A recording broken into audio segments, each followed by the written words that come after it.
Irish Parliament has recognized genocide, Russian aggression as a genocide against Ukrainian people. Ireland provides support for Ukraine over a range of issues in terms of political support, in terms of financial support, economic support, humanitarian support. And I think people here relate to what happened back then for Ireland to what's happening today in Ukraine. Hello and welcome to Ukraine in Flames, a special project by Ukraine Media Center and NGO Euro-Atlantic Course. I'm your host, Maria Romanenko. The Republic of Ireland was one of the first countries to react to Russia's all-out invasion of Ukraine. On the first day, February 24th, the Irish Prime Minister, Taoiseach, announced a €10 million aid package for Ukraine. That package has since been increased to €20 million. Do you want to find out more about Ireland's support of Ukraine? Then carry on watching and subscribe to our channel so that you don't miss our videos in the future. The Republic of Ireland is a neutral country, but it finds ways to demonstrate its unwavering support of Ukraine.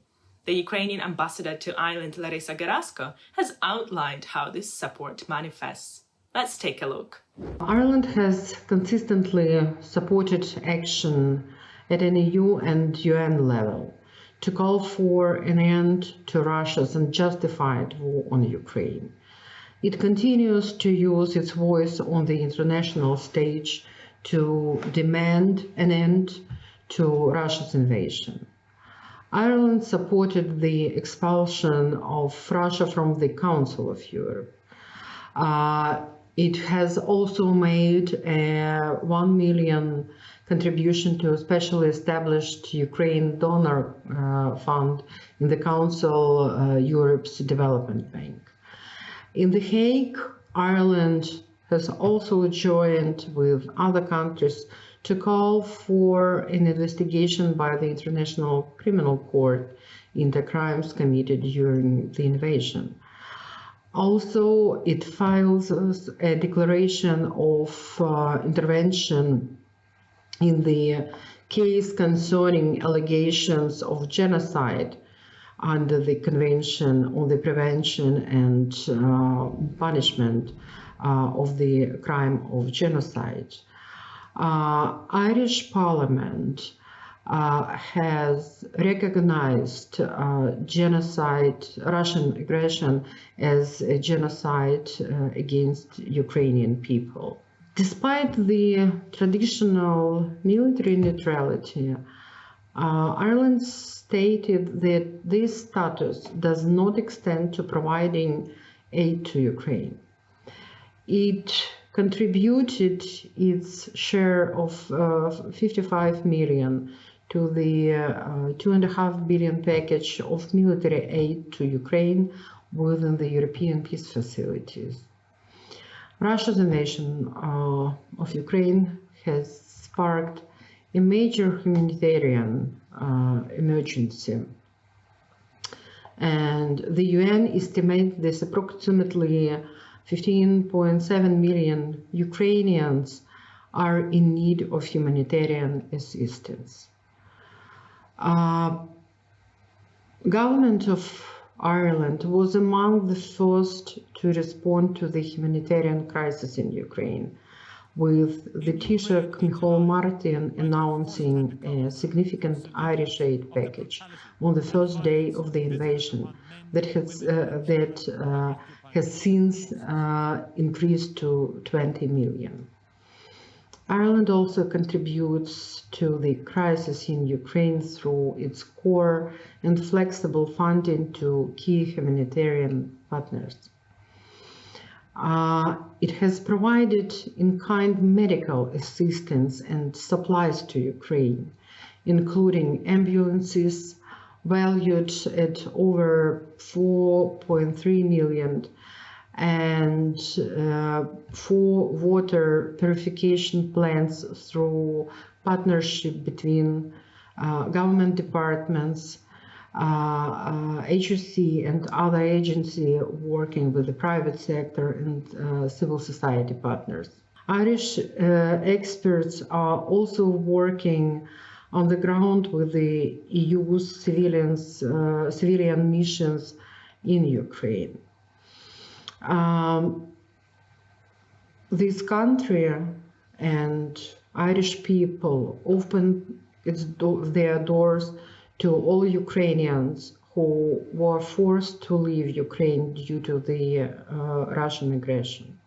The government cancelled visas for all citizens of Ukraine without agreement with Great Britain, despite existing obligations with the framework of the Common Travel Area. Ireland has granted asylum to citizens of Ukraine without any restrictions. As a result, more than 50,000 Ukrainian nationals have access to free education, medicine, and will be able to find employment on the same terms as citizens of the EU countries. 50,000 people may not sound like a big part of Ukraine's population, but it is 1% of the population of the Republic of Ireland. Charlie Flanagan, who is the former Foreign Minister of Ireland and current chair of Ireland's Committee on Foreign Affairs and Defence, explains what his committee is doing to support Ukraine on an international level. Ireland provides support for Ukraine over a range of issues in terms of political support, in terms of financial support, economic support, humanitarian support. We're not members of any international military organization, so we don't supply weapons. However, we do wish to compensate in terms of our activity on the world stage, with particular reference to the Irish membership of the UN Security Council and the Irish active membership of the European Union. We very much favour the concept of punitive sanctions against individuals and entities in Russia. In fact, we believe that they should always be under review. I personally believe that there should be a greater level of restriction to travel for Russian tourists, for example. And I'm in favour of a visa ban. I'm working with my government colleagues and with my parliamentary colleagues to ensure that that can be the Irish position. With regard to the UN Security Council, only in recent times we have raised the risks associated with the Russian control of the nuclear plant at Zaporizhia. We believe there are grave risks there and that this issue must be tackled. As far as the impact of the global food supplies are concerned, we welcome the fact that the Black Sea Initiative has provided a measure of success.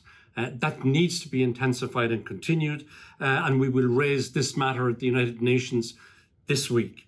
As far as a war crimes tribunal is concerned, I believe it's important that there be an appropriate level of monetary support for the Office of the Prosecutor.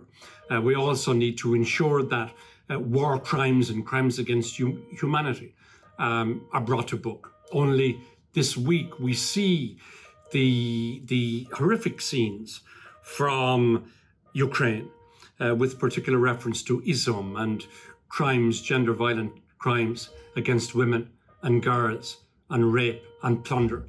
These must be prosecuted and successfully done so. Ireland supports, of course, and will continue to support the reconstruction and further development of Ukraine. There's a long and positive relationship between Ireland and Ukraine. We've got a lot in common, not least of which we have challenging neighbours to our east. Our support for the territorial integrity of Ukraine, its borders as internationally recognised, will continue to be unwavering in that regard.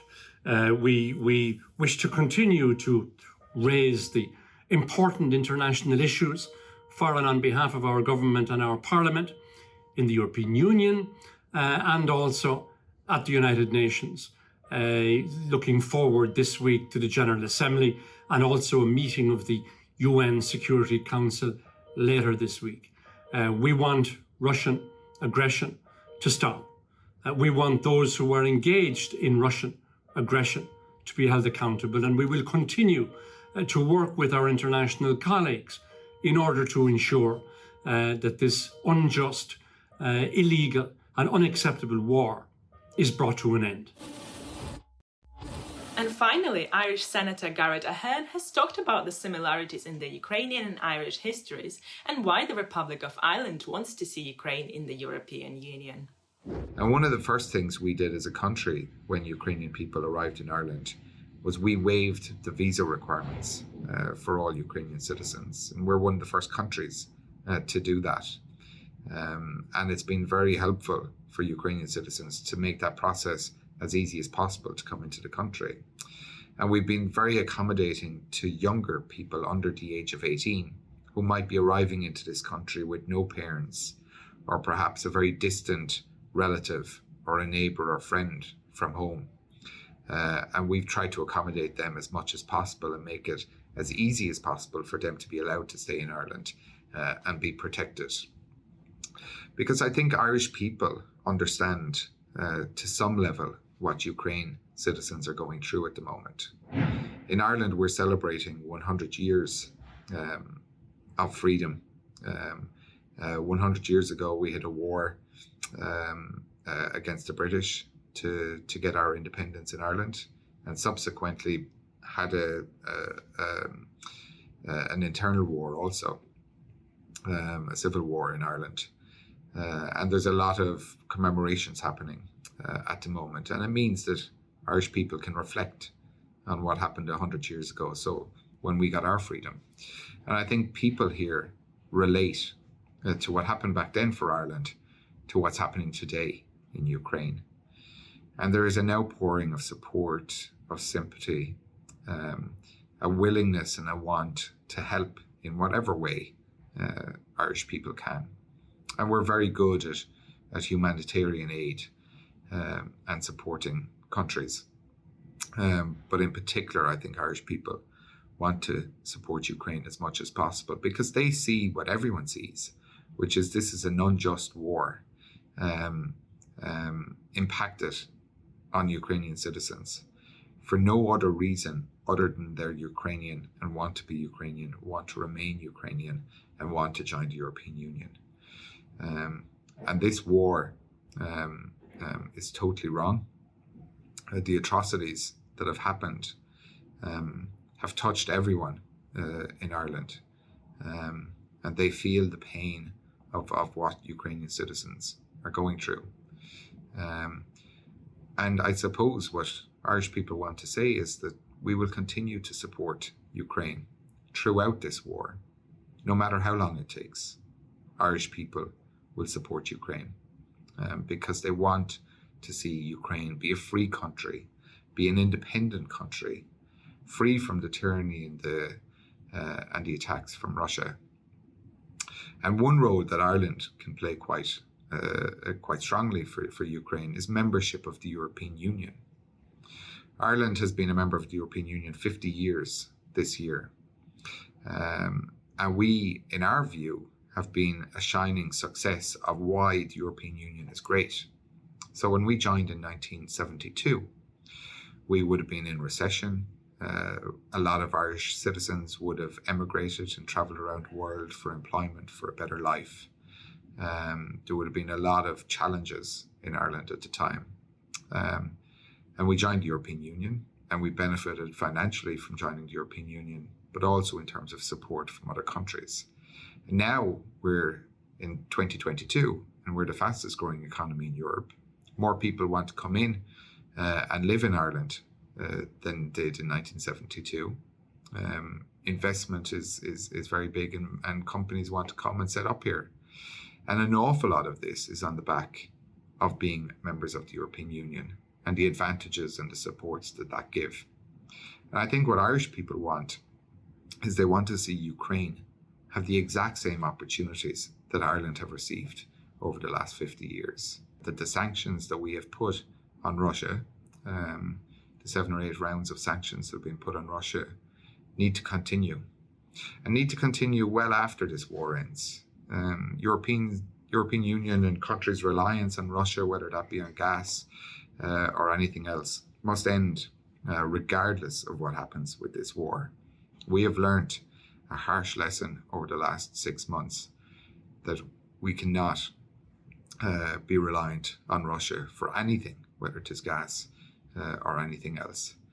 And these sanctions that have been imposed on Russia and the Russian people need to be maintained and need to be increased to make sure that they feel the pain, or as much pain as possible, for making those decisions and for invading a sovereign country and attacking a sovereign country for no apparent reason other than they want to be independent and want to join the European Union.